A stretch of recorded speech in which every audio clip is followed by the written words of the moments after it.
The first thing anyone needs to understand about the Galactic Combat Academy is that nobody, and I mean absolutely nobody, wants to be paired with a human instructor for evaluation week. I learned this exactly 3 cycles too late. My name is Vorth, and I'm what you'd call a mid-tier strategic analyst from the Kelvin Concordat. We're the species that looks like walking pine cones if pine cones had 4 eyes and an unfortunate tendency to overthink everything. I'd been stationed at the Academy for roughly 2 standard years, compiling combat effectiveness reports, analyzing tactical responses, the usual bureaucratic nightmare that keeps a military institution running. But something had always bothered me about the humans. Every other species at the Academy, they couldn't shut up about their victories. The Thruxians would corner you at the commissary, forcing you to watch holographic replays of that one time they held a defensive position for 6 hours. The Mercuvian clans had literally built a monument in the East Quadrant commemorating their legendary flanking maneuver during the simulation wars of even the peaceful Qualux would occasionally mention, with what passed for smugness in their culture, how their defensive formations were textbook perfection. The humans, though, nothing. Absolute radio silence. They'd show up to tactical briefings, nod politely during debriefs, help other species with training protocols, and then vanish like smoke when anyone tried to discuss actual combat experience. I'd seen a Thruxian cadet once ask a human instructor, a woman named Marcus Webb, about her most challenging battle scenario. She'd smiled, that peculiar human expression that never quite reached the eyes, and said, "Oh, you know, the usual stuff." The usual stuff. That's what she called it. The thing that really got under my outer carapace, though, was the numbers. See, humans had only joined the Galactic Federation about 30 cycles ago, relatively new. Baby species compared to civilizations like the Thruxians who'd been spacefaring for millennia. Yet somehow human instructors had the highest combat effectiveness ratings in the entire Academy. Not by a small margin either. We're talking 47% higher than the next closest species. Nobody wanted to talk about why. I decided I was going to find out. My investigation started innocently enough. I filed a standard information request with the Academy archives, asking for human combat records, engagement histories, tactical assessments, anything that might explain their ridiculous success rate. 3 days later, I received a response that consisted of 2 words. Request denied. No explanation. No justification. Just denied. Now, I don't know if you've ever met a Kelvin, but we're basically professional irritants when we encounter bureaucratic obstacles. It's like catnip for us. I filed 17 more requests, each one slightly different, probing various databases and classification levels, all denied. On my 18th attempt, I got creative. Instead of requesting human records specifically, I asked for comparative analysis of combat instruction methodologies across species demographics. That one went through. What I found made absolutely no sense. According to the data, human instructors spent 63% less time in actual combat simulation than any other species. They rarely participated in the tactical war games that other instructors used to maintain their skills. Most bizarrely, they had attended fewer advanced combat seminars than species with half their effectiveness ratings. It was like discovering that the fastest runners in the galaxy barely practiced running. I was still puzzling over this when I got assigned to shadow instructor Dakota Mills for evaluation week. The notification appeared on my data pad during breakfast, and I nearly choked on my nutrient supplement. Everyone in the commissary went quiet, staring at me with what I can only describe as pity mixed with morbid curiosity. "Tough break," muttered Sal, a Thruxian analyst who worked in the adjacent department. "I shadowed a human instructor once. Didn't sleep right for a month." "What happened?" I asked, trying to sound casual. Sal's facial plates darkened, their species equivalent of going pale. "Can't talk about it." "Classified." That word again. Classified. Dakota Mills looked exactly like you'd expect a human to look, which is to say completely unremarkable until you paid attention to the details. Average height for her species, dark hair tied back in what humans call a ponytail, wearing the standard Academy instructor uniform. But there was something about the way she moved, like every gesture had been calculated 3 steps ahead, that made my danger instincts start screaming. "You must be Vorth," she said, extending her hand in that bizarre human greeting ritual. I touched her palm briefly with my forward manipulator.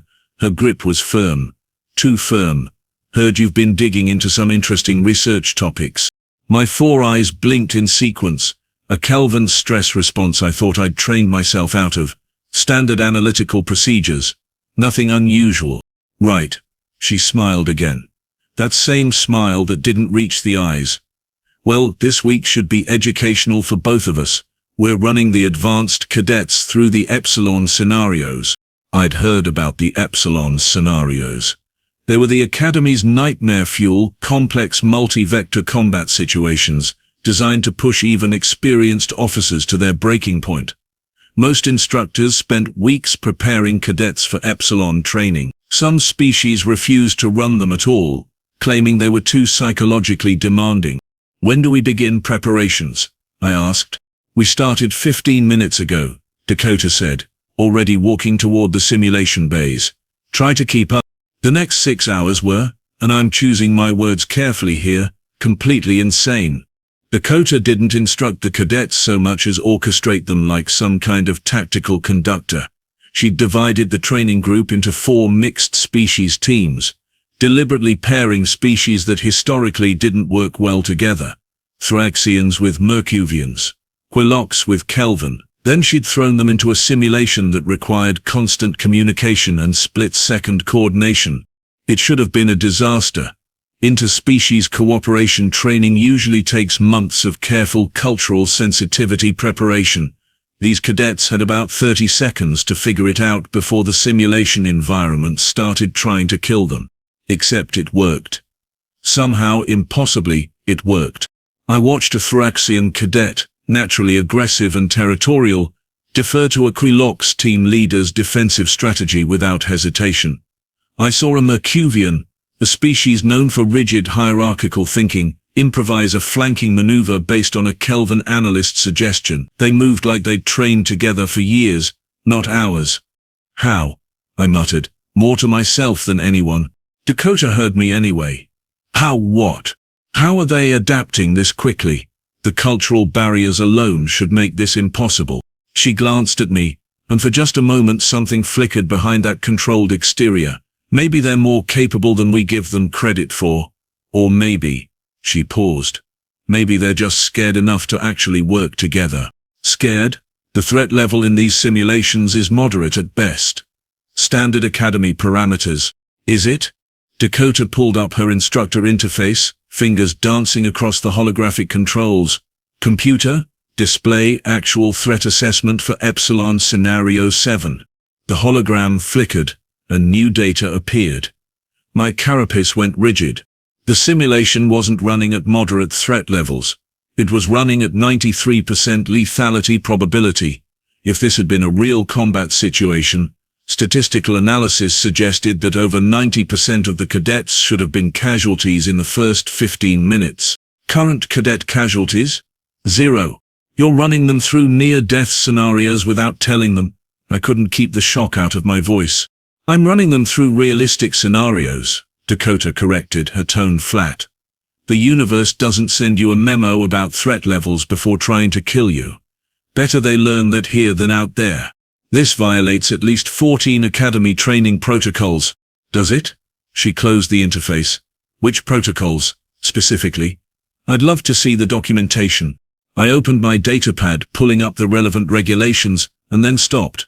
Every single protocol I was thinking of had the same notation at the bottom: exception granted for human training methodologies under classification level 9.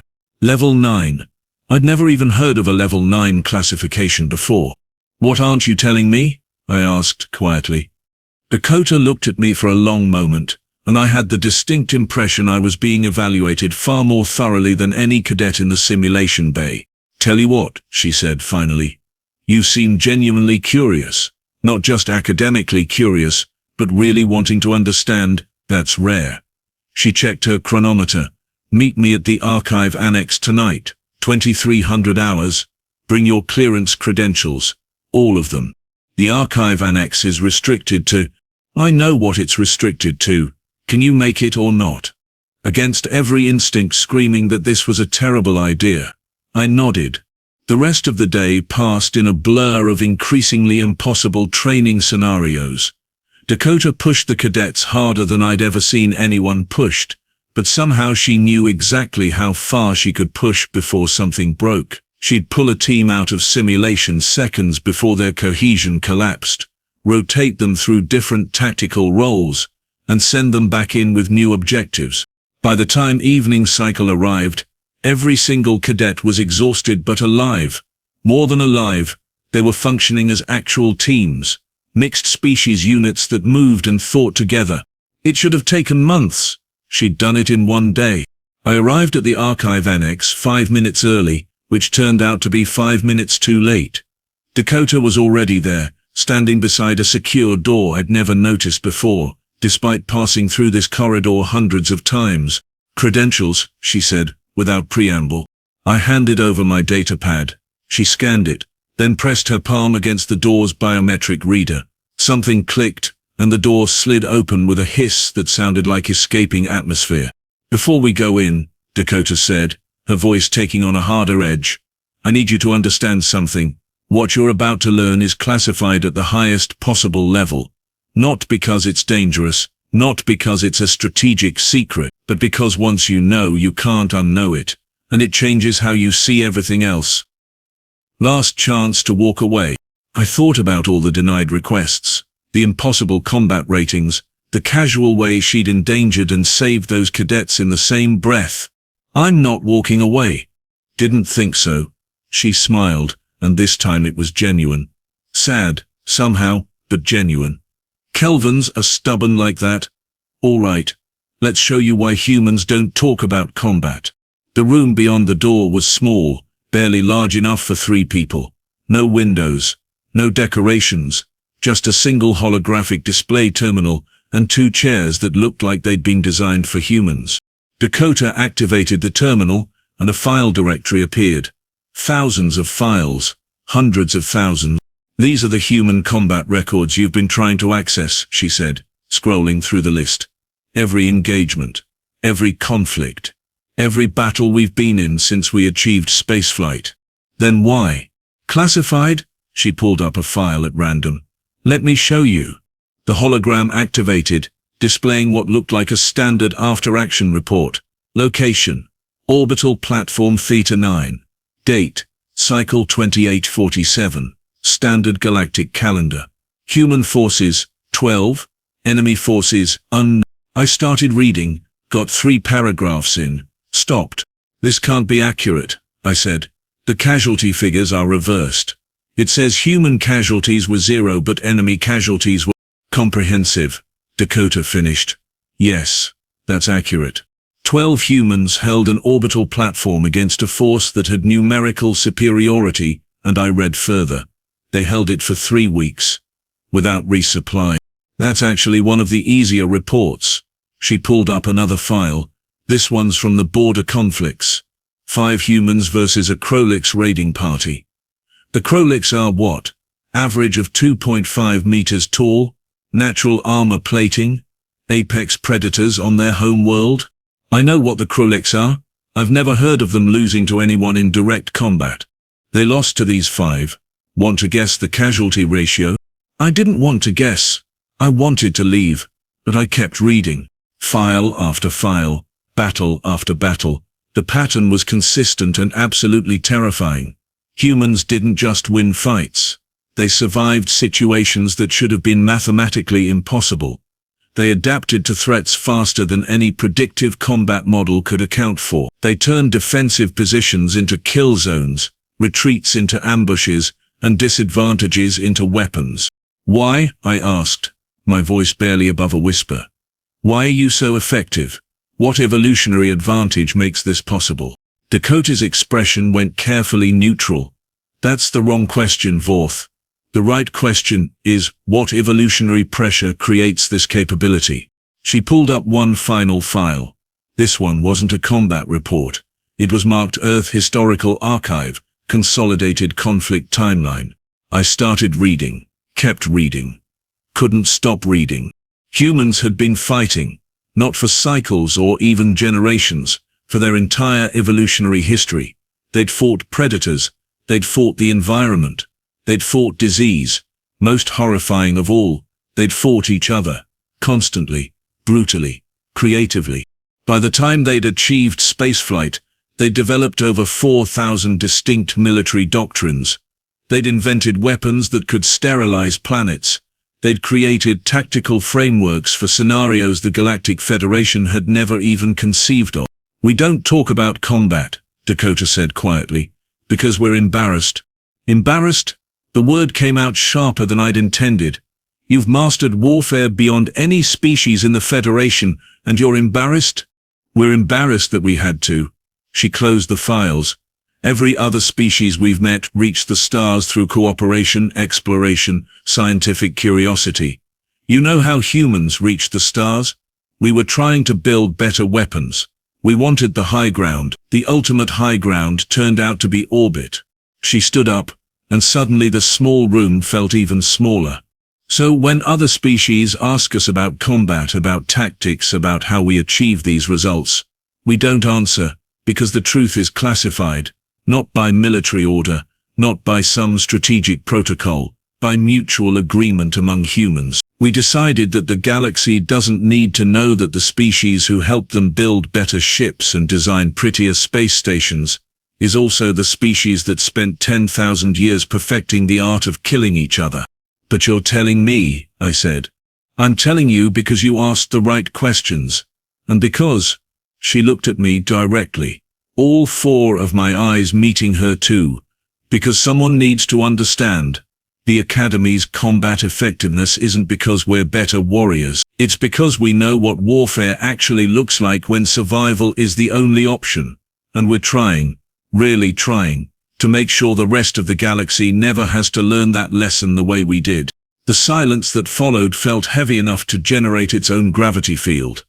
"The cadets today," I said slowly. "You were teaching them to survive. I was teaching them to think like someone who has to. There's a difference between fighting for victory and fighting because the alternative is extinction. Humans learned that difference over millions of years. I'm trying to teach it in weeks. Does it work? Sometimes," she deactivated the terminal. "Other times, I push too hard and have to file incident reports. But every cadet who graduates from my program has a statistically higher survival rate in actual combat. So I keep pushing, keep hoping they'll learn without having to experience what we experienced." We left the room in silence. As the door sealed behind us, Dakota turned to me one last time. "You wanted to know why humans don't boast about combat. Now you know. We don't boast because there's nothing to boast about. We're good at war because we had to be, and every human instructor here is trying to make sure that being good at war becomes obsolete." She walked away, leaving me alone in the corridor, with thoughts I definitely wasn't going to sleep through. I finally understood why the classification existed. It wasn't to hide human capabilities from potential enemies. It was to hide them from humans themselves. A reminder that the skills they possessed weren't achievements to celebrate, but scars from a violent past they were trying desperately to move beyond. And somewhere in that understanding, I realized why Dakota had really shown me those files. Because if the galaxy was going to survive, someone needed to learn from humanity's mistakes, not just their victories, even if that truth was classified. The thing about classified information is that it doesn't make you feel special or important. It makes you feel heavier, like someone stuffed lead weights into your carapace while you weren't paying attention. I spent the next 2 days moving through the academy in a daze, seeing everything differently. Every human instructor I passed in the corridors became a walking contradiction. They'd smile, make small talk about weather patterns or commissary food quality, help cadets with equipment malfunctions, all while carrying the knowledge of 10,000 years of perfected violence behind their eyes. It was terrifying. More terrifying because they were so aggressively normal about it. On the 3rd day, Dakota found me in the observation deck, overlooking Training Bay 7. I'd been watching a Mercuvian instructor run standard formation drills, The kind of textbook military procedure that looked impressive but would get everyone killed in actual combat. I knew that now, couldn't unknow it. "You look terrible," Dakota said, settling into the observation seat beside me. "Not sleeping? Would you?" I kept my eyes on the training bay. "How do you do it? How do you walk around knowing what you know, teaching what you teach, without going insane?" "Who says we don't?" She laughed. But there was no humor in it. "Why do you think human instructors have mandatory psychological evaluations every 30 days? We're not checking for combat stress. We're checking to make sure we're not accidentally teaching cadets how to wage total war, instead of how to survive it." Down in the training bay, the Mercuvian instructor was praising a cadet for maintaining perfect formation integrity. The formation would have been decimated in seconds under real threat conditions. I wanted to scream. "I need to request a transfer," I said quietly. "I can't do this anymore. Can't watch them prepare for something they don't understand." "No." I turned all four eyes on her. "Excuse me?" I said. "No. You're not transferring. You're not running away from this." Dakota leaned forward, her voice taking on that instructor tone that somehow made you listen even when you didn't want to. "You asked for this information. You pushed until you found it. Now you get to live with it. Just like we do. That's not fair." "Fair?" She actually laughed at that. "Vorth, nothing about this is fair. But here's what you're going to do instead. You're going to finish your evaluation week. You're going to write your reports, and then you're going to help us." "Help you do what?" "Change the system." She pulled out her datapad, swiping through files. "You're an analyst, one of the best. According to your personnel file, you see patterns, connections, inefficiencies. We need that. The Academy's training protocols were designed by species who've never had to fight for survival. They're teaching theory to students who might face reality. That gap is going to get people killed." I stared at her. "You want me to help redesign Academy combat training? I want you to help make it honest, not brutal, not traumatic, just honest about what combat actually requires." She met my gaze. "Humans can't do this alone. If we push too hard for changes, people ask questions. They start wondering why we're so insistent, why we seem to know so much. The classification breaks down. But an analyst from the Kelvin Concordat, someone known for methodical evaluation and process improvement, that's just good institutional development. You're using me. I'm asking for your help. There's a difference." Dakota stood up. "Think about it. In the meantime, we've got afternoon sessions starting in 20 minutes. Epsilon Scenario 12. You're going to hate it." She was absolutely right. I hated it. Epsilon Scenario 12 was designed to simulate multi-vector combat in an urban environment with civilian populations present. Most species refused to run it at all, claiming it was too ethically complex. The variables were nightmare fuel, collapsing infrastructure, panicking non-combatants, limited resources, enemy forces using civilian areas as cover, zero possibility of air support, and a constantly degrading tactical situation. Dakota threw 8 cadet teams into it simultaneously, with overlapping operational zones. It was chaos. Beautiful, terrible, instructive chaos. Within the first 10 minutes, 3 teams had already made critical errors that would have resulted in massive civilian casualties. Dakota pulled them out immediately, made them watch the scenario play out from observation mode, and then sent them back in with different roles. Not as punishment, as education. "See that?" She pointed at the holographic display where a Quilox cadet was frozen at an intersection, unable to decide between pursuing an enemy combatant and securing a civilian evacuation route.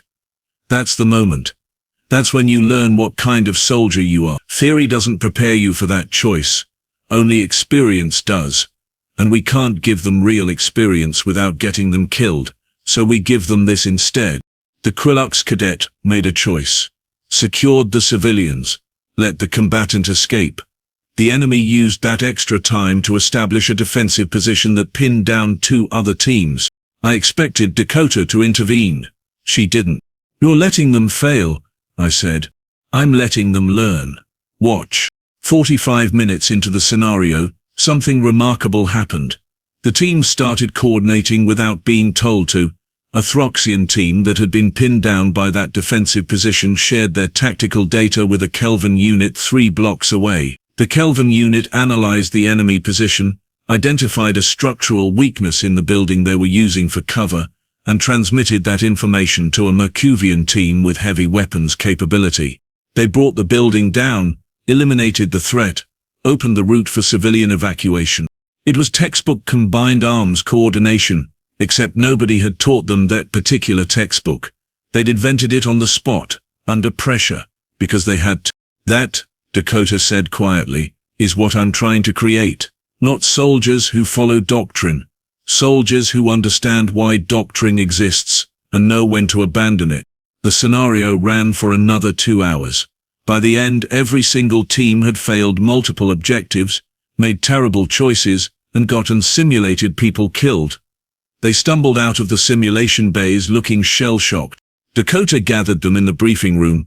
I expected a harsh evaluation, pointing out every mistake, reinforcing every failure. That's how Thrigian instructors would have handled it. Mercuvians would have reassigned anyone who performed below standard. Even Kelvin instructors would have generated detailed performance metrics highlighting deficiencies. Dakota just looked at them for a long moment. That was awful, she said finally. Every single one of you failed today, made bad choices, got people killed, froze when you should have acted, and acted when you should have thought. The cadets looked miserable, a few were visibly shaking, their species equivalent of crying. Good, Dakota continued, that's exactly what should have happened. You've never faced those choices before, never had to decide between terrible options with incomplete information while people are dying. So you failed, and tomorrow you'll fail better. The day after that even better. Eventually you'll fail so well that most people will think you succeeded. A Throxian cadet raised a manipulator tentatively.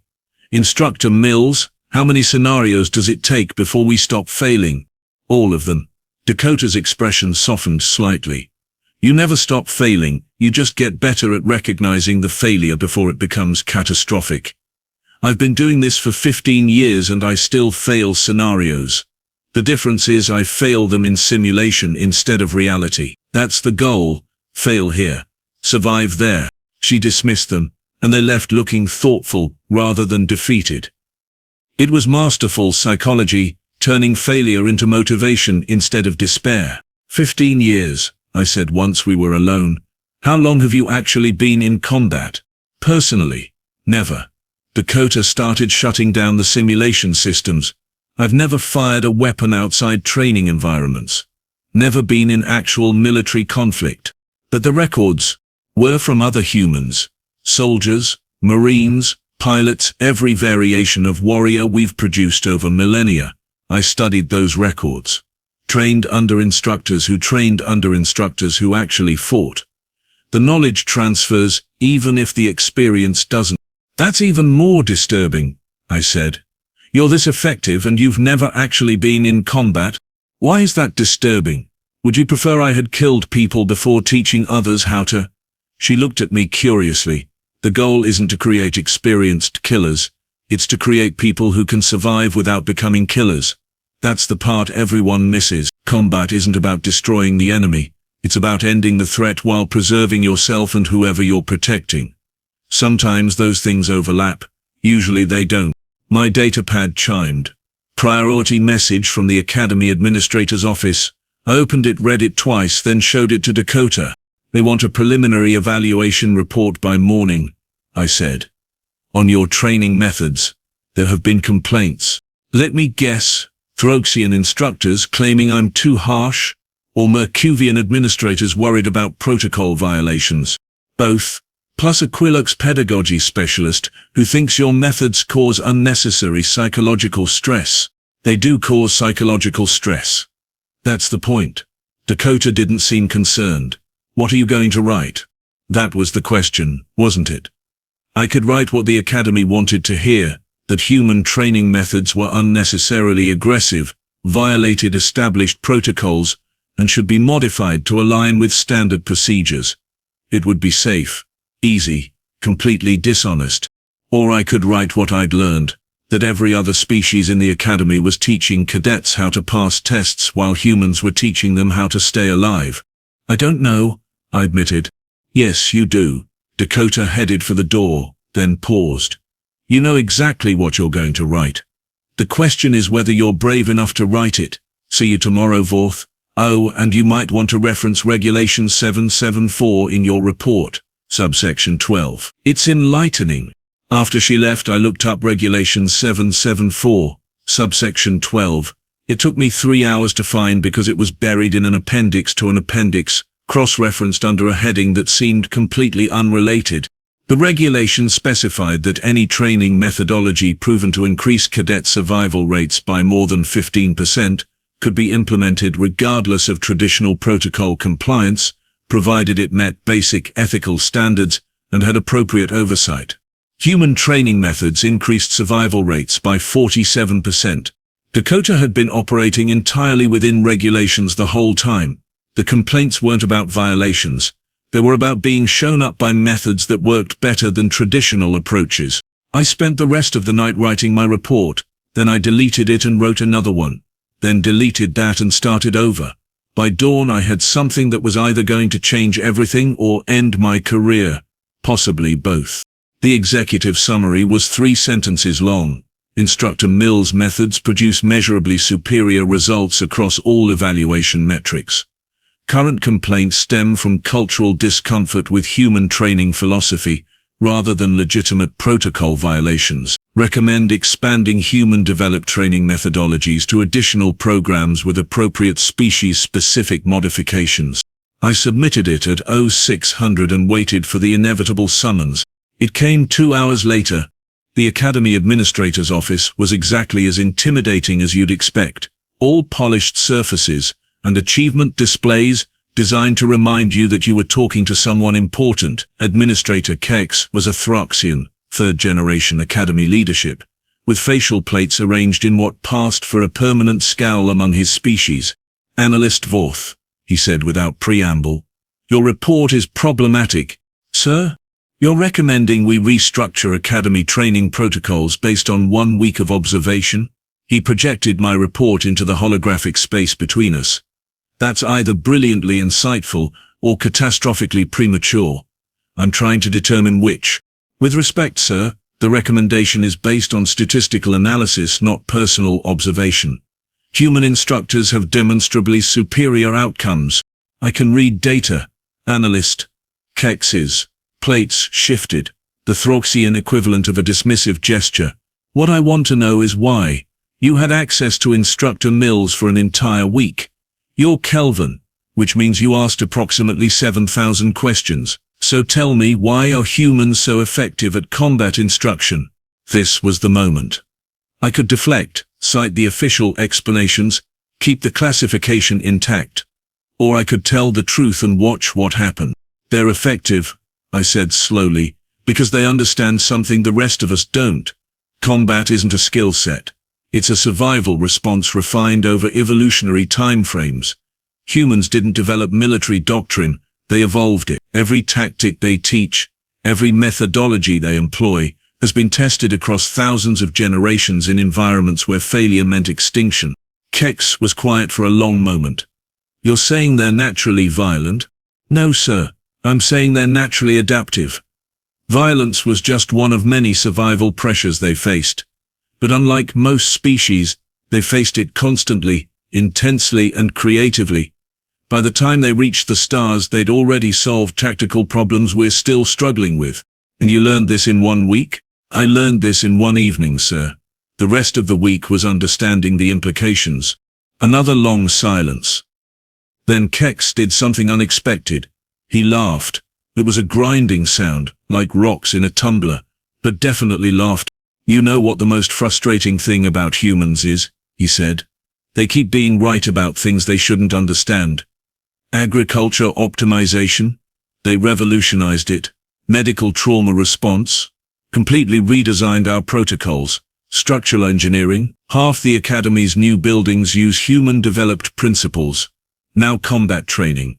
They've been here 30 cycles and they're already essential. Is that a bad thing, sir? It's uncomfortable, We're supposed to be the established powers, the elder species who teach the newcomers. Instead, we keep learning from them. He minimized my report. Your recommendations are approved. Conditionally. Conditionally? You're going to help implement them. Work with human instructors to develop modified protocols for other species. Make them digestible, acceptable. If you can do that without starting an interspecies incident, we'll consider broader implementation. Sir, I'm an analyst, not a curriculum designer.